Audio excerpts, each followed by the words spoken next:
Bonjour et bienvenue dans cette vidéo. Alors aujourd'hui, on va parler de l'éditorial, qu'on appelle également l'édito pour les intimes. L'édito, il est vraiment très utilisé pour l'examen du DALF C2. Contrairement à l'article, ici l'édito, il est un peu plus large et normalement un éditorial, c'est proposé par une rédaction de journal. Donc c'est pas une seule personne qui fait un éditorial, c'est plusieurs personnes. Il est signé par plusieurs personnes, donc c'est pour ça qu'il a une version un peu plus large, il a une vision un peu plus large de l'actualité et on voit que ça peut reprendre plusieurs éléments. L'édito, c'est vraiment un élément d'opinion et c'est vraiment la rédaction du journal qui propose son opinion à travers ce document. C'est pour ça que l'édito est vraiment proposé au DALF C2 parce qu'on va avoir une opinion qui va être dégagée et qu'on va vous demander. Le but d'un édito, c'est vraiment persuader le lecteur d'un point de vue ou éventuellement critiquer, mais on voit finalement que critiquer, ça revient à persuader le lecteur que ce qu'on a vu n'est pas bon et qu'il faut faire autrement. L'élément de départ pour l'édito, c'est une déclaration. En fait, c'est la première phrase de votre édito, il faut qu'elle amène le thème et qu'elle soit intéressante. Donc là, on essaye d'être habile, on essaye de donner un effet. Essayez de lire vraiment des articles et de vous inspirer des premières phrases pour voir comment ils font. La première phrase d'un édito, ça peut être presque une phrase orale, donc n'hésitez pas à jouer un peu sur les effets. Ça permet de rentrer dans le thème directement d'une façon un peu décalée pour sortir de l'ordinaire. Après cette phrase d'accroche, vous allez avoir un premier élément qui est le relevé des faits. Alors cette première partie de l'édito se comporte exactement comme un article, donc je vous renvoie sur la vidéo de l'article pour savoir comment ça se fait. C'est comme un article, un mini-article en fait au sein de votre édito, qui va relever les faits dont il est question dans cet édito. Alors ça peut être un événement de l'actualité, ça peut être un ensemble d'événements de l'actualité. En tout cas, ici, à cet endroit, vous devez en parler de la façon la plus neutre possible, sans donner votre opinion à cet endroit. Le deuxième élément d'un édito, c'est de présenter les arguments de la partie adverse. Donc il est bien évident que si on ne vous a pas donné l'opinion que vous devez suivre dans l'énoncé de l'examen, vous devez choisir, par rapport à la question proposée, une opinion. Est-ce que vous êtes plutôt favorable ou défavorable, par exemple? Et ici, en cette deuxième partie de l'édito, vous allez présenter les arguments qui ne sont pas les vôtres, donc qui sont de la partie adverse.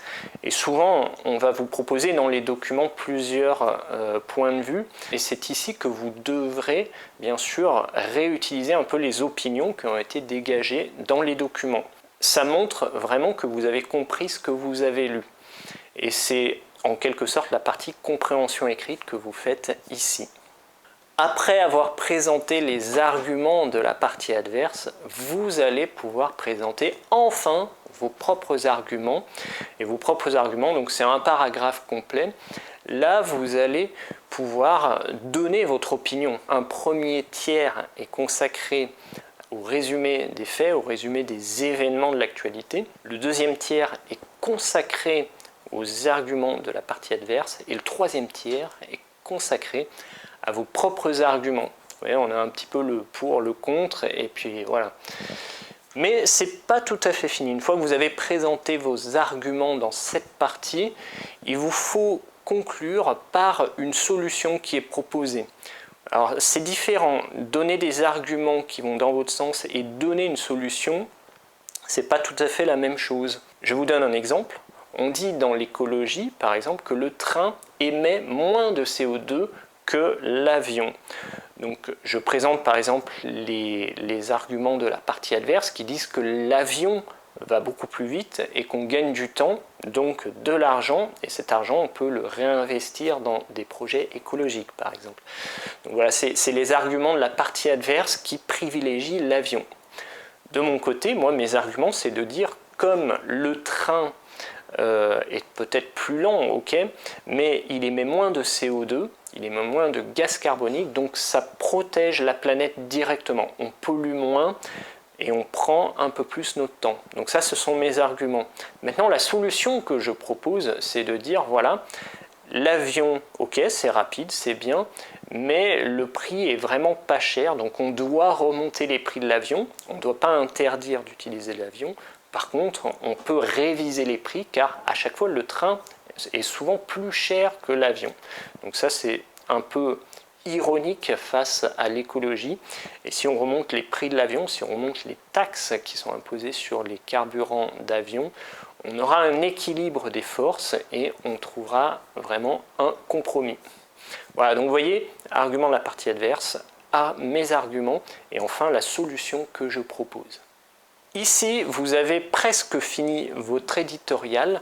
Je vous conseille de terminer par une petite conclusion qui reprend en gros ce que vous avez dit tout au long de votre édito et qui finit sur un argument coup de poing. Pour reprendre mon exemple de l'avion et du train, je pourrais dire que voilà, aujourd'hui on veut gagner du temps mais on détruit la planète très rapidement, alors que si on prenait le temps de lire un bon livre dans un train, on aurait beaucoup plus de temps de profiter de la planète et de ses belles forêts.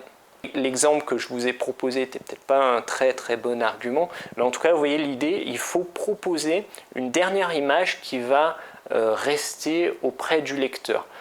On imagine en fait que le lecteur, souvent, il est distrait et il lit l'édito sans vraiment faire attention. Et la dernière ligne, le dernier paragraphe, c'est un petit paragraphe, hein, c'est 3-4 phrases, pas plus. Ce paragraphe donne un élément coup de poing et parfois ça donne envie au lecteur de relire l'édito pour être sûr de ne pas avoir raté une idée importante.